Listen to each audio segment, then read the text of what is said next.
Carved columns like those Julie and Salah have uncovered at Dan Gale no longer exist, worn away by centuries of exposure.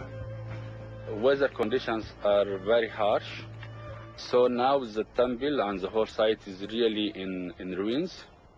But when the temple shone like a jewel at the base of the sacred mountain, the mighty Egyptian pharaohs would have traveled hundreds of miles to be crowned here by the high priests of Amun. This was the holiest place in the Nile Valley. They were thinking from long away that Amun was dwelling here. Inside the base of the pinnacle lies a temple to the goddess Mut, wife of the god Amun. Salah can read the mythology of the mountain carved on the temple walls. You can see clearly the silhouette of the mountain,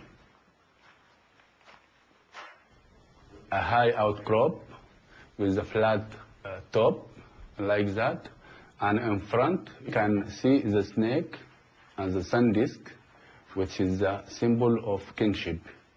And inside the mountain we can see Amun seated on his throne. This was the ancient belief that Amun was dwelling inside the mountain of Jabal Barkal.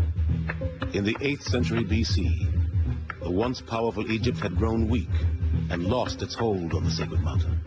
The Nubians assumed control of Jabal Barkal, calling themselves the true sons of Amun, and eventually became so powerful they marched on Egypt. They conquered their northern rival and founded the 25th dynasty. Everybody thinks that the Egyptians were the masters of the Nile Valley, but it was not the case all the time. For a period of more than 100 years, the Nubians were the masters of Africa.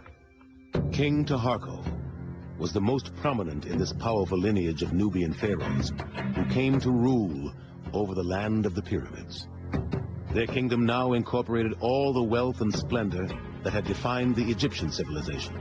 For almost a century, the Nubians controlled a territory that today would stretch from Khartoum all the way to Palestine. Maybe at that time it was the largest country of the whole world. It was an empire, a real empire. Though the Nubians ultimately lost control of Egypt to an invasion of Assyrians, this didn't put an end to their kingdom or their loyalty to the great god Amun. They regrouped in the south and would flourish for another 1,000 years, building temples to the god of gods all over their realm. It is Salah's mission to restore the legacy of his ancestors. Now it is part of my life to go out of home to excavate. I have to dig something. I have to discover something for the history of Sudan.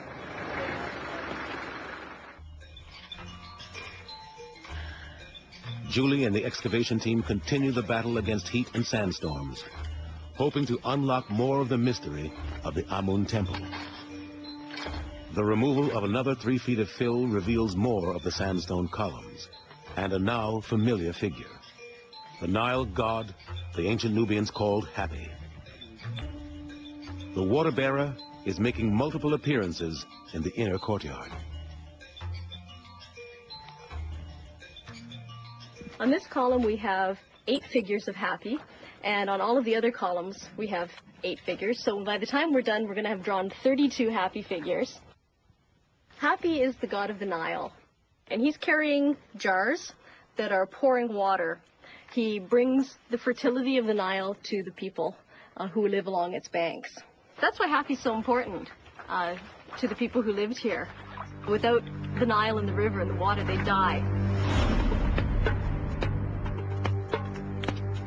Water was so important to the ancient Nubians that it played a central role in the daily life of this temple.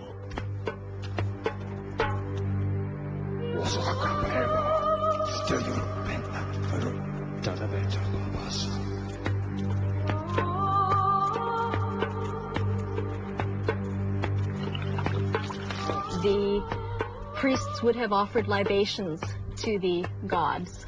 Particularly here it would have been the god Amun. So this would involve pouring water or possibly milk on the altar and giving it to the god.